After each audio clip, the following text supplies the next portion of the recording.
नमस्कार, मैं चंदन कुमार और आप देख रहे हैं अपना पसंदीदा चैनल अंगवानी। देश भर के तमाम कर्मचारियों को राम राम है, नमस्कार है। जैसा कि हमने आपको बताया था कि हम आपको जो बहुत सारी ऐसी जानकारियां हैं जो कि गलत जानकारी के तौर पर व्हाट्सएप यूनिवर्सिटी कह लीजिए, जिसका कि आजकल खूब चलन है, उस तरह से वो जानकारी बढ़ती है और बहुत लोग उसी जानकारी के प्रभाव में आ जाते हैं। तो जैसे कि हमारी कोशिश शुरू से रही है कि हमारे साथ यानी अंगवानी प्लेटफॉर्म से जो भी व्यूअर्स जुड़े, जो भी कर्मचारी जुड़े, कम से कम उनके पास जानकारी सही हो। तो पिछले वीडियो में हमने बात किया था शिव गोपाल मिश्रा जी के बेटे को बीजेपी टिकट के बारे में। उम्मीद है आपको सब कुछ समझ में आ गया होगा। जो चीज़ें हमने आपको बताई थी, जो आज की तारीख में जो ही सही चीज़ है वो हमने बताया आपको। तो आज हम बात करते हैं आखिर जो इस चीज़ को लेकर चर्चा, आखिर जो कर्मचारी भी जो आके आप लोग हमारे वीडियो पे कमेंट करते थे, कई लोग तो मुझे फ़ोन करके समझाते थे कि भाई आप समझ नहीं रहे हैं, वो बीजेपी के लिए ऐसा कर रहे हैं अपने बेटे को टिकट के लिए। तो हम इस पर थोड़ा जानने की कोशिश करते, देखते अगर कुछ हम समझ पाते हैं। हमारे साथ एलन पाठक सर हैं, जिनको कि आपने पहले भी 8वें वेतन आयोग में एक्सपर्ट के तौर पर उनकी सलाह आपने सुनी सब कुछ। और तो सर ARF के जोनल सेक्रेटरी भी हैं और शिव गोपाल मिश्रा सर के साथ बहुत सालों से, मतलब कहिए सर, क्या स्कूल कॉलेज क्या कहें कि रेलवे के समय से साथ हैं आप लोग? हम लोग लगभग 50 साल से साथ। देखिए, तो 50 साल से दोनों साथ हैं, इसलिए मुझे लगा कि सर से ही समझते हैं। और चूंकि आपको पिछले वीडियो में उन्होंने बताया भी था पूरी घटना के बारे में, कैसे वो हृदय विदारक घटना हुई थी। मतलब काश किसी, मतलब भगवान न करे ऐसे, तो किसी दुश्मन के साथ भी ऐसा ना हो। हमारी ये भारत की ये संस्कृति रही है कि हर आदमी कहता है कि भाई ऐसी घटना हो तो वो दुश्मन के साथ भी ना हो। तो वैसे में जब कुछ लोग ऐसा कमेंट करते थे तो मुझे बड़ा लगता था कि कैसे कमेंट करते। तो सर ने आपको पिछले वीडियो में सारी घटना के बारे में भी बताया क्या हुआ था। तो उस वीडियो में मुझे बात करना थोड़ा उचित नहीं लगा कि कैसे बात करेंगे, चूँकि इस तरह का माहौल है अभी। तो इस वीडियो में हम कोशिश करते हैं सर से जो है बात करने की। सर, ये जो मतलब चुनाव के समय या ऐसे लोग जो गाहे बेगाहे मतलब ये आरोप लगा देते हैं कि सर मतलब अपने बेटे को जो है बीजेपी के टिकट के लिए सारा कुछ ये UPS वगैरह जो भी है, बेटा तो है नहीं, तो हमने वीडियो में बता दिया, ऐसा तो कुछ अब है ही नहीं। तो ये क्या है, इसके पीछे मतलब क्या कुछ है सच्चाई या ऐसे ही राजनीति ही है? मतलब देखिए, ऐसा है कि ये जिस बेटे को 2019 में, आज का ही दिन कहूँ, कल 11 तारीख थी, कल 13 तारीख है, जिस दिन उसका यहीं अपोलो में जब वो एक्सीडेंट हुआ था भोपाल में, एयरलिफ्ट होकर के और अपोलो लाया गया था, तो 13 तारीख को उसकी डेथ हो गई थी। घटना 2019 की है। अब ये चुनाव के दौर में या इसके पहले बीच में जो अब राजनीतियों को, विभिन्न ट्रेड यूनियनों को कुछ न कुछ, उनको कहीं से कोई चीज़ का अपना एक मसाला तैयार करते हैं और उस मसाले को परोसते हैं। जहाँ तक तो सर ये मसाला क्या, मतलब ये मसाले का, सर मैं आपसे ये पूछना चाह रहा हूँ, चलिए पॉलिटिक्स में समझते हैं सब कुछ चलता है, लेकिन ये कर्मचारियों के पॉलिटिक्स, मतलब जो यूनियन है वहाँ पर भी इस तरह की, इसको आप इस तरह से समझिए कि जो ये थोड़ा सा पीछे बैकग्राउंड में जाना पड़ेगा। और बैकग्राउंड में आप जाएंगे तो TN वाजपेयी जी शिव गोपाल जी के सगे मामा थे, जो ऑल इंडिया रेलवेमैन फेडरेशन के उपाध्यक्ष थे और बड़े लंबे समय तक वो नॉर्दर्न रेलवेमैन यूनियन के अध्यक्ष रहे, हिंद मजदूर सभा के वो उपाध्यक्ष रहे, ऑल इंडिया पर राष्ट्रीय हिंद मजदूर सभा। और वो वास्तव में मजदूर नेता थे, मजदूर मसीहा थे। आज भी उनको मजदूर मसीहा के ही नाम से जाना जाता है। बहुत समर्पित जीवन था उनका। और ये हम आपको वहाँ ले जाना चाहते हैं कि जहाँ से लोगों ने संकलित करके और ये एक अफवाह के रूप में मनोभाव बनाया होगा, जो मैं कल्पना कर सकता हूँ। और वो ये था कि TN वाजपेयी जी कभी प्रजा सोशलिस्ट पार्टी से विधायक का चुनाव लड़े थे, अटल बिहारी वाजपेयी जी भी वहाँ चुनाव लड़े थे। तो ये दौर था अटल बिहारी वाजपेयी जी और TN वाजपेयी जी की आपस में विरोधी दल होते हुए भी, क्योंकि दोनों बहुत ही जनप्रतिनिधि और जन जन उनको चाहता था। अटल जी को तो पूरा देश जानता है। रेल कर्मचारी और रेल कर्मचारी ही नहीं, हिंद मजदूर सभा उत्तर प्रदेश और हिंद मजदूर सभा राष्ट्रीय दोनों में चीनी मिल मजदूर के संगठन से शुरू करते हुए टी.एन. वाजपेयी जी रेल में आए।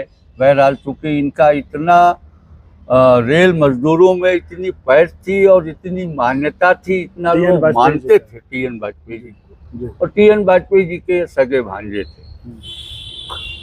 टी.एन. वाजपेयी जी की जब डेथ हुई 97 में, तो अटल बिहारी वाजपेयी जी दरवाजे पर गए थे। अच्छा। लखनऊ में पानदरीबा में हम मौजूद थे, और इसके बाद लखनऊ में जो मेन चौराहा है, खास करके रेलवे से एक तरफ एक कारखाना है आलमबाग का, सवारी और माल डिब्बा कारखाना रेल का, और दूसरी तरफ रेल इंजन कारखाना चारबाग का है। दोनों के बीच में एक ये चौराहा पड़ता है जहां आलमबाग पुलिस स्टेशन है, आलमबाग थाना कहते हैं। उस चौराहे पर टी.एन. वाजपेयी जी की आदमकद प्रतिमा स्थापित कराई नगर निगम ने, और उसका प्रतिमा का अनावरण करने अटल बिहारी वाजपेयी जी, देश के पहले मजदूर नेता टी.एन. वाजपेयी जी हैं, जिनकी प्रतिमा का अनावरण देश के प्रधानमंत्री ने जाकर के, उस समय वो प्रधानमंत्री थे, उस समय प्रधानमंत्री थे जब प्रतिमा का अनावरण हुआ। अब इन घटनाक्रमों से आप ये लें कि शिव गोपाल मिश्रा जी रेल के पहले लखनऊ मंडल के नेता थे, टी.एन. वाजपेयी जी के ही सानिध्य में थे। हम सभी लोग, हम तो रेल में 75 में आए, मिश्रा जी तो 1969 में आ गए थे रेल में। 69 से हैं। और हम जब 75 में आए, जिसको आज जूनियर इंजीनियर कहते हैं, उस जमाने में चार्जमैन कहा जाता था।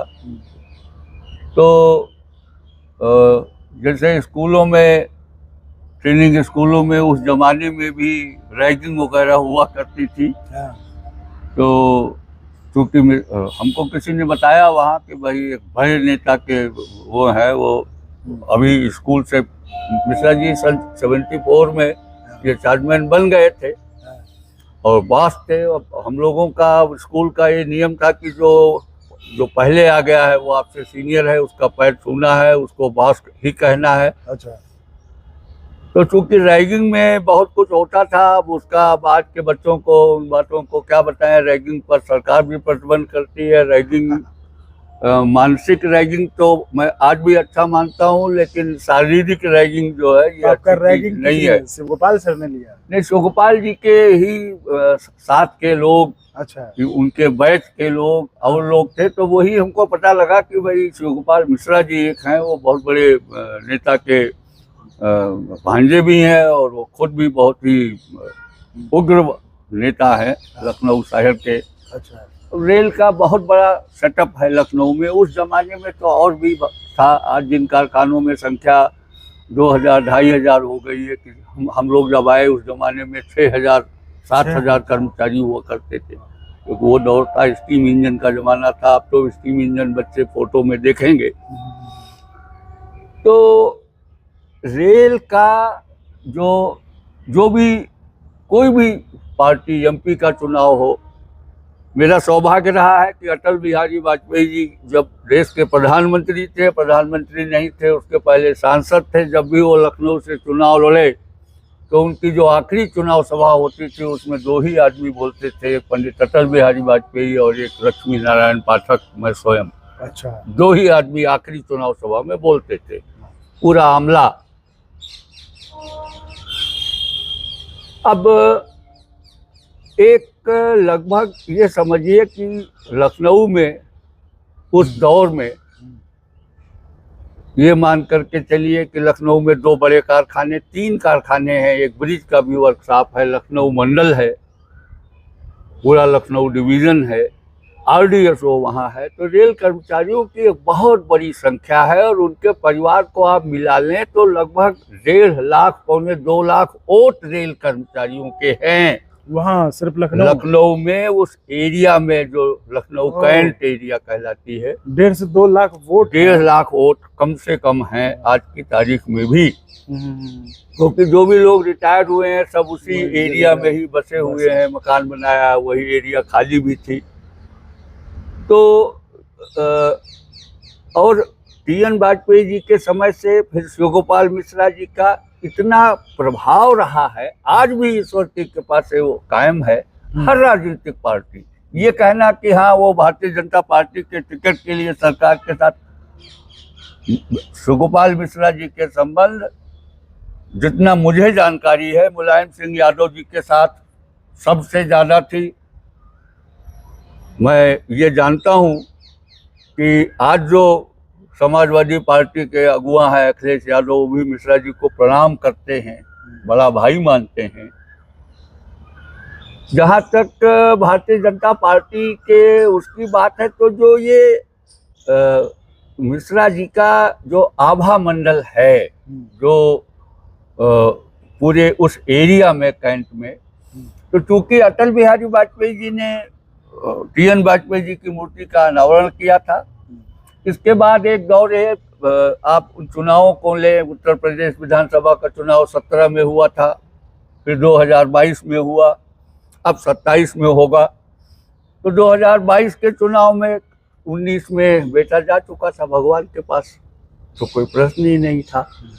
जहाँ तक 17 की बात कोई करे तो 2017 के उसमें आप जानते हैं कि उस समय वहाँ से सुरेश तिवारी सिटिंग विधायक हुआ करते थे, फिर उनका टिकट काट करके और रीता बहुगुणा जोशी जी को पार्टी लेकर के आई।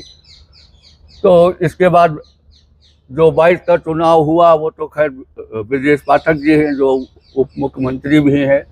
कोई ऐसी राजनीतिक पार्टी नहीं है। कांग्रेस के भी जो लोग हैं, अब ठीक है कि वो विपक्ष में हैं या राज्यसभा से ही बचे हैं, एक दो जो सांसद हैं, उसमें मैं ये नहीं जानता, ये मेरी जानकारी में नहीं है कि हाँ किन किन लोगों से, लेकिन कांग्रेस पार्टी के भी बहुत सारे लोग हैं, आज भी राज्यसभा में लोग हैं। उससे भी ज़्यादा आप उसके बैकग्राउंड में जाएं तो मिश्रा जी के पिताजी घोर लेफ्टिस्ट के व्यक्ति थे और ऐसे आंदोलनों में रहते थे। जब तक वो जीवित रहे उनको हर महीने थाने में हाजिरी देनी पड़ती थी। लेफ्टिस्ट थे, घोर लेफ्टिस्ट जिनको आप कह सकते हैं। और हर तो मिश्रा जी की रगों में वो खून नहीं है जो विरोधी प्रचार करते हैं, जो मिश्रा जी को नहीं समझते हैं। रेल कर्मचारी तो लखनऊ का, आसपास का, अपने इस नॉर्दर्न रेलवे का, ये किसी के गुमराह करने से नहीं आता। मिश्रा जी का संबंध कोई ऐसा कोई पार्टी नहीं है, CPM हो, CPI हो, जितने भी लीडर हैं। अब तो खैर ये तो सौभाग्य की बात है कि वो नेशनल काउंसिल JCM के हैं, पूरे देश के सारे श्रमिक संगठनों के अगुवाकार हैं, स्टाफ साइड सेक्रेटरी हैं, उसमें CPM की भी यूनियन है, CPI की भी यूनियन है। हर एक के हमने कई मीटिंगों में यहाँ देखा है, कई प्रदर्शनों में देखा है। पिछले 50 साल का हमारा साथ है। तो चाहे CPI का जनरल सेक्रेटरी रहा हो, चाहे CPM का जनरल सेक्रेटरी हो, सबके साथ मिश्रा जी के बहुत अच्छे संबंध हैं। तो कोई ये कहे कि हाँ चूंकि कैंट एरिया में विधायक BJP का ही होता रहा है, अच्छा, और सांसद भी जो भी रहा, चाहे अटल बिहारी वाजपेयी जी थे तो उनके प्रचार में मैं स्वयं रहता था, कि आप जानते हैं। हमारा मिश्रा जी का एक बार इसी विषय पर वो भी हो गया था, और मैं उस बात को उल्लेख इसलिए करना चाहता हूं कि जिनको ये भ्रम हो कि हाँ सरकार BJP के मिश्रा जी है, जब अटल बिहारी वाजपेयी चुनाव में खड़े हुए, प्रधानमंत्री थे, उनके खिलाफ में राज बब्बर जी खड़े हुए, उम्मीदवार बने। राज बब्बर जी की बहुत बड़ी सभा मिश्रा जी ने, करीब हमारा ख्याल है 15-20 हजार कर्मचारियों की सभा राज बब्बर जी के पक्ष में मिश्रा जी ने कराई। शिवगोपाल मिश्रा जी। शिवगोपाल मिश्रा जी ने। अच्छा, मतलब जब वाजपेयी जी के खिलाफ बोल रहे थे तब की बात कर? तब की बात मैं कर रहा हूँ। टीएन वाजपेयी जी जीवित थे, अस्पताल में एडमिट थे। हमको शाम को खबर मिली, क्योंकि मैं उनकी सेवा में था। टीएन वाजपेयी जी की ही कर्मस्थली चारबाग वर्कशॉप, वहाँ का मैं असिस्टेंट सेक्रेटरी, फिर पूरे नॉर्दर्न रेलवे का कारखाना मंडल का डिविजनल सेक्रेटरी, ये सब चीजें मैं डिविजनल सेक्रेटरी था उस समय। शाम को हमको खबर मिली, मैंने वाजपेयी जी से पूछा। मैंने कहा वाजपेयी जी, ये कभी हमको टेलीफोन आया है, ये तो काम शिवगोपाल मिश्रा जी ने बहुत खराब किया है। कहने लगे क्या किया है? हमने कहा पहले हमको एक बात बता दीजिए आप, कि अगर दो लोगों में हमें सांसद चुनना है, कहीं कौन है दो लोग? हमने कहा कि एक राज बब्बर जी हैं और एक अटल बिहारी वाजपेयी हैं। तो टीएन वाजपेयी जी ने कहा भाई, अगर सांसद आपको चुनना है तो इसमें कुछ भी सोचने की आवश्यकता नहीं है। सांसद के रूप में हमारा आपका प्रतिनिधि अटल बिहारी को आपको चुनना चाहिए। हमने कहा यही सवाल है, लेकिन शिवगोपाल जी ने राज बब्बर की बहुत बड़ी सभा कराई है, तो ये तो फिर आपस में हम लोगों का वो हो जाएगा। खैर, उन्होंने एक पत्र लिखवाया। मैं लखनऊ मेल उस जमाने में 9:30 बजे चला करती थी, 8:30, 8:40, 8:45 बज गया था। वाजपेयी जी ने वो चिट्ठी बंद कराई लिफाफे में, फिर वहीं नर्स से लेकर के लिफाफा और उसको सील कराया। फिर हमसे कहा कि आप लखनऊ मेल से जाइए और सवेरे शिवगोपाल को मवैया में दे करके तब अपने घर जाना। तो मैं वो चिट्ठी लेकर के गया और चिट्ठी दिया। भाभी है ऊपर से उतरी, जो मवैया में मकान था उसमें भाभी और ये ऊपर रहते थे, पिताजी और माताजी तो सब्जी भी थे।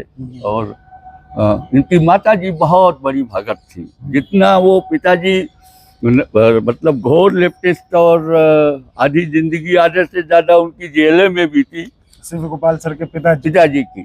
तो अब मैं गया तो मैंने सोचा, बहुत भाभी ने कहा कि रुको चाय पी के जाना। हम सोचे चिट्ठी खोल देंगे तो हमारी तो क्लास हो जाएगी, तो हम अपना जल्दी से, हमने कहा भाभी हमको बहुत जरूरी है घर पहुंचना, कि चिट्ठी देने के लिए वाजपेयी जी ने कहा था। खैर, इसके बाद फिर शिवगोपाल जी, टीएन वाजपेयी जी थे, उनके निर्देशन के खिलाफ हम लोगों में कोई नहीं जा सकता था। हालांकि शिवगोपाल जी का अपना बड़ा दृढ़ वो रहता था। और बाद में उन्होंने हमको कहा, करने लगे तुम जो है वो वाजपेयी जी को तुमने उल्टा समझाया, और तुमको मालूम है कि राज बब्बर कौन है? राज बब्बर के बाप गार्ड थे अलीगढ़ में। और तो हम रेल कर्मचारी के बेटे को समर्थन करें कि हम किसी दूसरे का समर्थन करें? हमने कहा बात सवाल समर्थन का नहीं है, सवाल है अपना सांसद चुनने का। तो हमारे इस तर्क पर वो थोड़ा जो उनकी गुस्सा थी। अच्छा, मतलब ये आप बहुत बड़ी बात बता रहे हैं, मतलब कि राज बब्बर जी यानी यानी कि ये देखिए भी वैसे कि मैं हमेशा से करता हूँ कि मैं अपने आपको खुद ये छोड़ता हूँ, आप खुद तय करें। ये बड़ी एक महत्वपूर्ण बात बता रहे हैं, शायद पब्लिक जानकारी में हो या ना हो, कि एक तरफ प्रधानमंत्री के रूप में, मतलब जो अटल बिहारी वाजपेयी प्रधानमंत्री थे उस समय वो सांसदी का चुनाव लड़ रहे थे, उनके खिलाफ राज बब्बर थे। तो अब यहाँ पे था कि किसको चुना जाए, तो शिवगोपाल मिश्रा जी राज बब्बर के लिए उन्होंने बड़ी सभा कराई, सब कुछ किया, उनके साथ थे। और जो टीएन वाजपेयी जी जो बड़े नेता थे, मतलब वो वाजपेयी जी जो मतलब अटल बिहारी वाजपेयी जी और टीएन वाजपेयी, इनके मतलब अपने अच्छे पुराने संबंध थे। तो उनकी इच्छा के विरुद्ध में जब उन्होंने बताया, जैसा पाठक सर ने, वो जब इन्होंने कहा कि भाई कौन है, तो कहा सांसद के तौर पे तो वाजपेयी जी भी होना चाहिए। तो जब वहाँ पे ये गए वो चिट्ठी लेके, वाकयात आपने सुना है, तो उन्होंने कहा कि भाई राज बब्बर के पिताजी गार्ड थे, तो हम रेल कर्मचारी के साथ खड़े हों कि हम वाजपेयी जी को। तो ये बड़ी पॉइंट है कि जब रेल कर्मचारी और वाजपेयी जी को चुनने का आया, हाँ, मतलब तो इससे हमारे जो साथी हैं, जो नए बच्चे हैं, जो नए रेल कर्मचारी हैं, उनको इस बात की समझ होनी चाहिए। पता नहीं, अब ये तो एक 50 साल का चूंकि हमारा साथ है, हम उन सारी परिस्थितियों से, ये वीडियो बहुत लंबा हो जाएगा, तो ये भ्रम, चूंकि एक बहुत बड़ी आबादी लखनऊ कैंट एरिया की है, और इतना ही नहीं है, आप ये समझिए कि जितने भी लोग हैं वो व्यक्तियों के रूप में आप जाए, कौशल किशोर जी थे जो मतलब लखनऊ एक हो गया, लखनऊ से सांसद और 2 होते हैं, एक मोहनलालगंज एरिया कॉन्स्टिट्यूएंसी कहलाती है और एक लखनऊ हो जाएगा। बड़ा हो जाएगा। ये है कि कुल मिलाकर ये है कि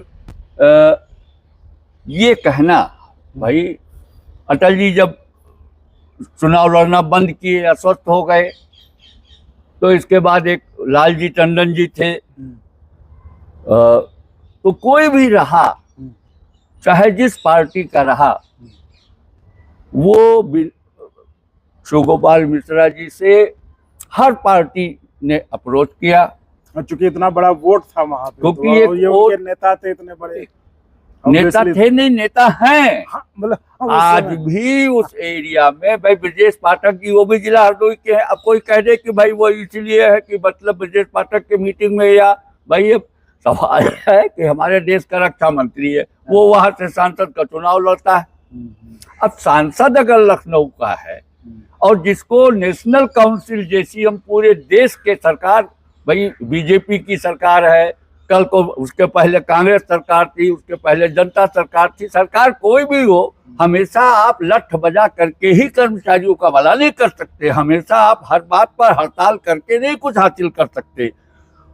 समझा कर एक समझ होती है, तो चाहे जिस पार्टी का अगुवा हो, हर राजनीतिक पार्टी से मिश्रा जी के उतने ही घनिष्ठ संबंध हैं, इसलिए कि वो एक ये सब दैवीय गुण है जो किसी किसी को मिलते हैं। देश का एक पद है, गवर्निंग बॉडी के Mishra ji international transport workers federation की गवर्निंग बॉडी के मेंबर हैं, नेशनल काउंसिल जेसीएम के हैं। तो ये सब हमारे रेल कर्मचारी, आज की फौज सब पढ़ी लिखी है, हर चीज़ को एनालाइज करें, जितनी बातें मैंने कही हैं उसको गूगल बाबा से सत्यापित कर लें, तो ये सब भ्रम की स्थिति है कि किसी पार्टी से इसलिए समझौता। रेल कर्मचारी के साथ हमने आपको राजबब्बर का उदाहरण दिया, तो ये सब बहुत पुरानी बातें हैं, इन बातों में कोई दमखम नहीं है। और फिर एक सांसद हो करके यहाँ मंत्री लोग तो अपनी बातें लेकर के मिश्रा जी के पास आते हैं। अब उन बातों को यहाँ कहना चैनल पर ठीक नहीं है। तो चाहे जिस पार्टी का रहा हो, चाहे जैसा रहा हो, तो एक राष्ट्रीय नेतृत्व जो देश के सारे केंद्रीय कर्मचारियों की, रेल कर्मचारी तो अपनी जगह है ही, जो भी आज 12-13 लाख बचे हैं, हम लोग आए थे तब 18 लाख 17 लाख रेल कर्मचारी हुआ करता था। खैर, तो ये भ्रम बिल्कुल, चूंकि इन सारी चीज़ों को लेकर के, और वो था लोगों को ये लगता था कि भाई सरकार है तो इससे मिश्रा जी थोड़ा मतलब कहीं ना कहीं कोई टिकट मिल जाए या कुछ हो जाए। मिश्रा जी सांसद बन के भी और विधायक बन के भी देश के नेता नहीं हो जाएंगे। आज वो देश के नेता हैं, और इस देश में ही नहीं, पूरे जो हमारी वर्किंग क्लास है पूरे विश्व की, इंटरनेशनल ट्रांसपोर्ट वर्कर्स फेडरेशन, उसके वो अगुवा हैं, उनकी आवाज़ में वहाँ भी उतना ही दम है। तो इसलिए इन बातों में कोई दमखम नहीं है। कर्मचारी सब बच्चे पढ़े लिखे हैं, समझदार हैं, हर चीज़ को जान सकते हैं। तो चलिए, ये बात थी जो कि हमने आपको शुरू से कहा कि हम सिर्फ आपके ऊपर छोड़ते हैं कि आप तय करिए। हमारा काम है सच, और लोगों से बात कराकर जितने भी सच सामने आ सके वो लाए। तो आपने मुझे जो इस बातचीत में जो सबसे बड़ी अच्छी बात लगी वो राजबब्बर और प्रधानमंत्री अटल बिहारी वाजपेयी का ये जो वाकया था कि जब दोनों चुनाव लड़ रहे थे लोकसभा का, उस समय शिव गोपाल मिश्रा जी ने साथ दिया था राजबब्बर का। तो देख रहे हो, ये समझने वाली बात है। तो खैर, फैसला आप करिए, हमारा काम जो था वो हमने किया। तो फिलहाल इस वीडियो में इतना ही, अब इजाज़त दीजिए। आप ऐसे ही चैनल को लाइक शेयर सब्सक्राइब करते रहिए, और संभव हो तो ज्वाइन भी करिएगा, जिससे हमें आपके लिए और दमखम के साथ, मजबूती के साथ आपकी आवाज़ उठाने में समर्थन मिलता रहे। और एक बात और, जैसा कि हमने आपको बताया कि हमने वैकल्पिक तौर पर, ताकि हमारा संवाद कायम रहे, हमारा संवाद टूटे नहीं, तो एक वॉइस रिपोर्ट करके हमने चैनल बनाया, आप उसको सब्सक्राइब जरूर कर लें। तो बहुत बहुत धन्यवाद, बहुत धन्यवाद सर। चलिए अब और अगर आपको अच्छा लगा तो एक बार और आपको मैं कहना चाहूँगा कि आप इसको प्लीज़ सब्सक्राइब और शेयर करते रहें ताकि हमारा भी मनोबल और सपोर्ट बना रहे।